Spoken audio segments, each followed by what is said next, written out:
guys, my name is Alexis Carson. I am passionate about animals, pageantry, and mental health advocacy. So you may be wondering, what am I about? So I'm a disabled adult. I live with autism, anxiety, schizoaffective disorder, bipolar type, and PTSD. And doing so, I have learned how to navigate this world that is meant for neurotypicals. And I wanted to share a little bit about the knowledge that I've acquired over my 25 years. And I also wanted to talk a little bit about what it's like competing in beauty pageants as a disabled adult, what it's like owning a service dog, having a service dog, and living with a service dog, because it is totally different than living without one. I also wanted to share things like training tips, makeup tips, educating the majority of y'all on emotional support animals versus psychiatric service dogs, because they are very different and they both have really important things that they do. And I have both an emotional support animal and a psychiatric service dog, and they help me in very different ways.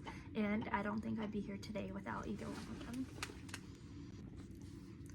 So keeping all of this in mind, a little bit about me is I'm a Lima dog trainer. I believe in what I do and I love it with every fiber of my being. Right now I am just training basic and advanced obedience and basic house manners to a lot of animals here in my small town. However, I have big plans to train psychiatric and autism service dogs for adults. I think there is a lack of resources when it comes to autistic adults, and I really want to focus in on that and the psychiatric aspect, because like I said, there are people out there like me who struggle and who need the extra support that a dog can provide, and I would love to be able to help people with that, to give back to my community because they have given so much to me. But you may be asking, what brought you to dog training? And that is honestly a great question. Ever since I was little, I always had a special bond to animals. I think it has to do with the autism, but I'm not sure. But I love animals, and it got me into veterinary medicine, where I was a kennel attendant for a few years, and then I moved up to veterinary assistant, and I worked in both GP and specialty practices, and I had a lot of fun with it. But I learned that while helping the animals was very giving, I felt like helping the owners was more fulfilling.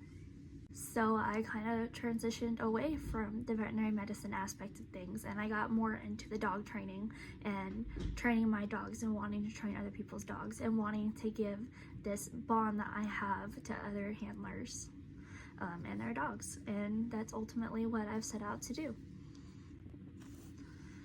However, in my free time, I love to learn more about mental health and advocacy and how I can help those who struggle like I have in the past. But if you stick around, you'll learn a little bit more about me, about my dogs, my mom who helps behind the scenes, and you'll learn a little bit more about life in Alaska, what it's like competing in pageants, having a few disabilities, what it's like owning a service dog, what it's like having an emotional support animal, the difference between the two, because like I said, they're very different. You'll learn more about service dogs in general, and hopefully I'll be meeting with other handlers and holding interviews, and hopefully we'll just have a community where we can grow and learn together. Thank you.